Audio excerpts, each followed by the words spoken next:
সময় টিভির ৫ সাংবাদিকের বরখাস্তের জন্য সরকারকে দায়ী করা সম্পূর্ণ ভিত্তিহীন, এর জন্য একমাত্র সিটি গ্রুপই দায়ী বলে মনে করেন প্রধান উপদেষ্টার প্রেস সচিব শফিকুল আলম। সকালে নিজের ভেরিফাইড ফেসবুক পেজে এক পোস্টের মাধ্যমে এই কথা জানান তিনি। বলেন, কোনো সংবাদ মাধ্যমের কার্যক্রমে হস্তক্ষেপের প্রমাণ দিতে পারলে তাৎক্ষণিক ব্যবস্থা নেওয়া হবে। শফিকুল আলম জানান, এর আগেও দৈনিক আমাদের সময় এবং বৈশাখী টিভির ক্ষেত্রে যথাযথ পদক্ষেপ নেওয়া হয়েছে।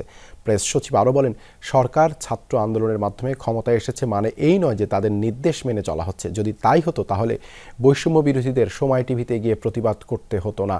তিনি অভিযোগ করেন যে কিছু রাজনৈতিক নেতা সংবাদ মাধ্যমের উপর চাপ প্রয়োগ করে তাদের রাজনৈতিক মতাদর্শের সঙ্গে মিল রেখে সাংবাদিকদের নিয়োগ দিতে বাধ্য করছেন, যারা শেখ হাসিনার একনায়কত্বের সময় সময় টিভির সাংবাদিকতা নিয়ে কথা বলেননি, বরং তারা মিথ্যা তুলনা করে বর্তমান পরিস্থিতিকে ভিন্নভাবে উপস্থাপন করার চেষ্টা করছেন।